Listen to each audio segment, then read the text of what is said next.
Hi guys, welcome back to my channel. And నాకు ఒక విషయం తెలవడం లేదు, ఇంట్లో మా అమ్మ ఒక్కటేనా ఇలా, లేకుంటే మీ అమ్మ కూడా ఇలానే చేస్తుందా అనేది కామెంట్ చేయండి.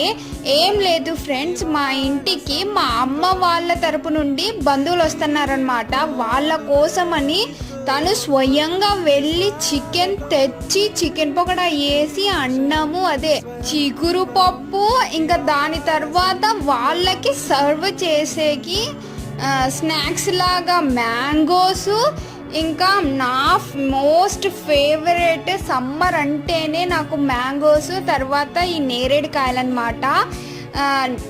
ఉప్పులో నంచుకొని తినేకి మా నాన్నకి ఏమన్నా చాడీలు చెప్తానేమో అనేసి మా అమ్మ నా ఫేవరెట్ కూడా తెచ్చింది. ఇంకా చికెన్ పకోడా చూడండి ఎంత క్రిస్పీగా వచ్చిందో. ఇంకా కామెంట్ బాక్స్లో చెప్పండి, మీ అమ్మ కూడా ఇలానే